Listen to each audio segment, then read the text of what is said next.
So guys, this is my small 3 watch collection.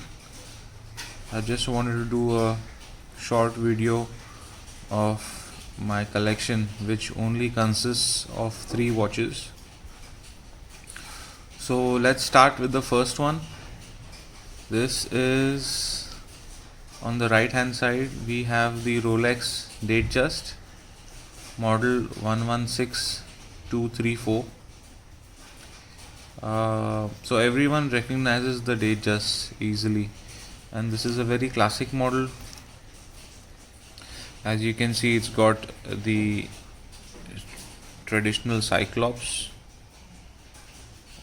and the 18 karat white gold bezel.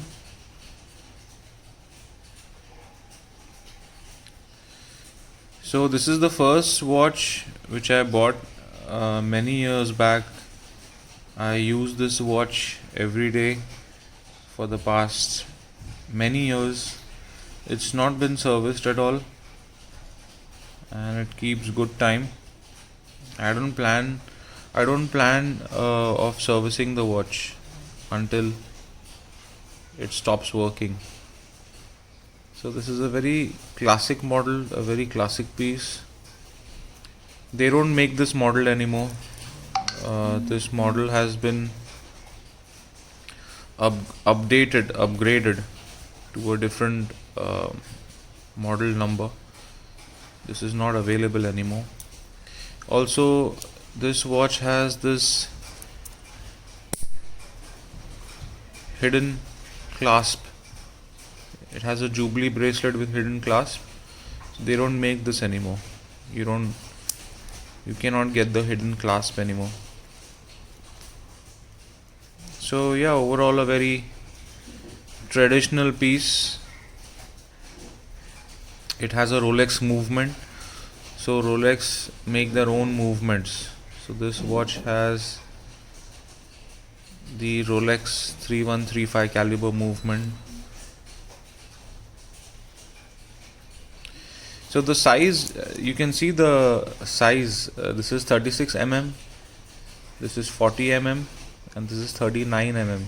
It's just perfect size. So according to me, 36 to 40 is the perfect size to wear, because anything more than 40 looks too big on the wrist. I've got a, I think, 7.5-inch wrist. So for me, I can, even if I wear a 41, 42, it should look fine, but I'm more comfortable with 36, 40 or 39 mm.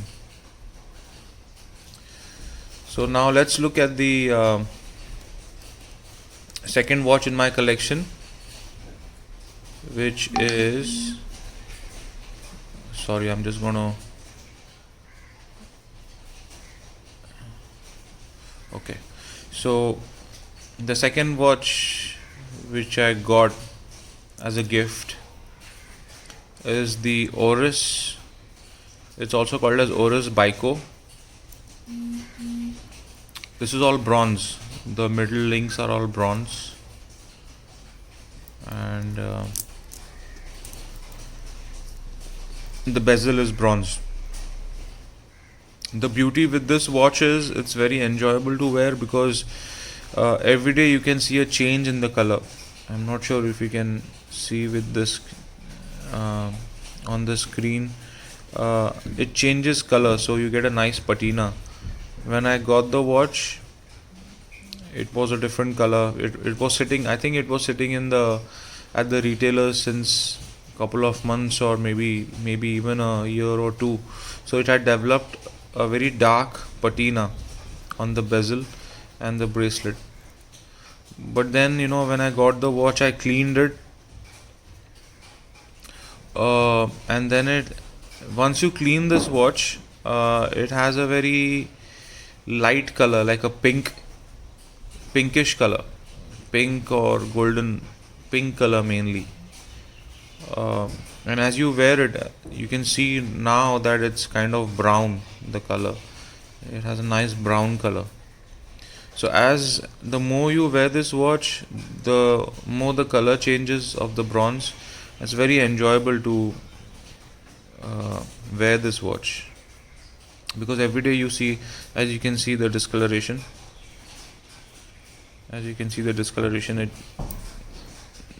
the color changes.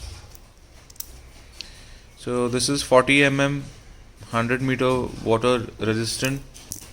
This is also 100 meter water resistant, 100 meters. And I have to say that the bezel is very useful. The 60-minute bezel is very useful for timing things. So this is the third piece. This is my dad's piece, but I've been using it. This is the Baltic. Baltic is a French brand. This has a Miyota movement, Japanese movement. This has a Sellita movement, Swiss movement. This is the in-house Rolex movement. So the Miyota movement is also very nice. I especially like the beads of rice bracelet. It's very comfortable on the wrist. Keeps great time. It's a good brand. This is 200 meters water resistant, and it's got the 0 to 12 hour markers on the bezel. So these three are the watches in my collection. And what do you think about my collection? If I were to add any other watch, what do you suggest that I should be adding? So let me know your thoughts and your feedback on my collection, and what are your opinions on these three watches? What do you think about this? So let me know, guys, and I'm done with this video, and you guys have a nice day.